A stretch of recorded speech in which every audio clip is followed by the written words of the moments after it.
Gems from the Gita. Salvation through devotion.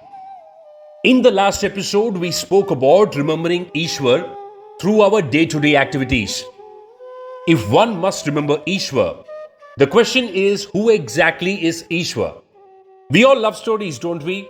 So let me share another story with you. Now, four blind men went to see an elephant. One touches the leg of the elephant and said, "This elephant is like a pole." The second one touches the trunk and said, "The elephant is like a thick club." Now the third one touches the belly and says, "Oh, this elephant is like a big jar." The fourth one touches the ear and he says, "The elephant is like a big hand fan." So they began to quarrel amongst themselves as to the shape of the elephant. A passerby, seeing them fighting and quarreling, stops by and questions, "Why are you all fighting?" They told him the problem and asked him to be the judge.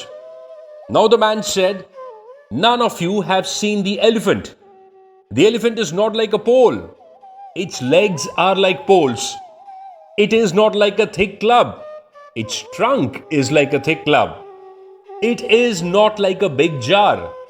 Its belly is like a big jar. It is not like a fan. Its ear is like a fan." The elephant is all of these: the legs, the trunk, the belly, the ears, and much more. In the same way, those who argue about the nature of God have known only a small part of His reality.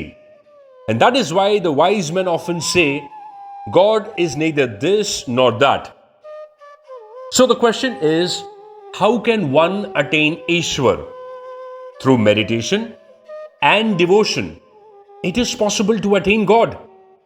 The first type of meditation is on the cosmic form of Ishwar, and the second type is on the name of Ishwar, which is Om.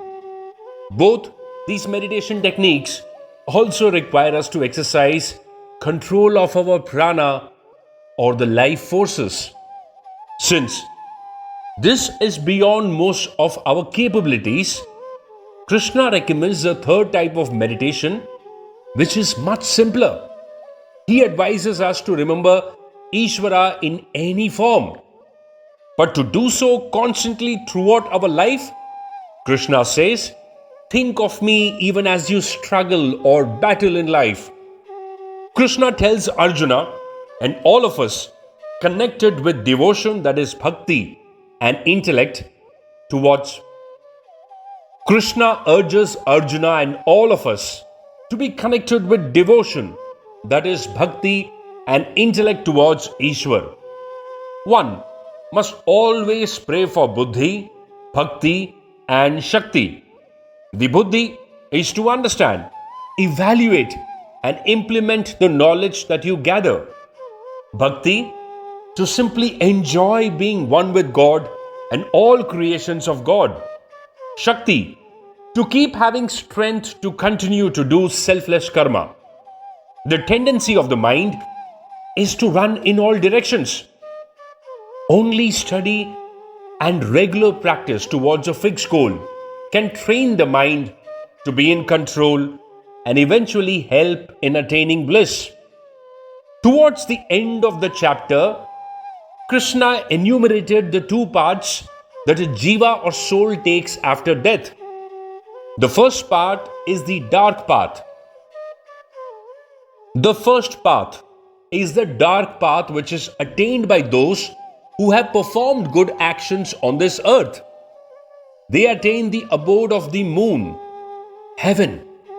After exhausting the results of their actions, they return to this world and are simply reborn. The second path is the bright path which is attained by those who have practiced devoted meditation on Ishvara in addition to performing good actions. They attain the abode of Lord Brahma and they remain there until its dissolution, when they are eventually liberated. We are encouraged to take up this particular path. It is said that this regular worship can open up the doors of the Sushum.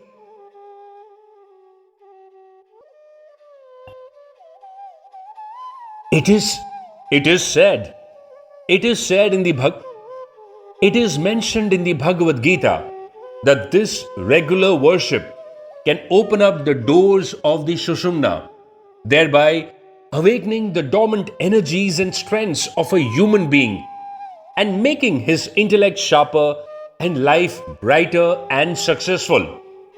The whole process of steadfast devotion helps synchronize the body, mind, and soul of the individual with the universe.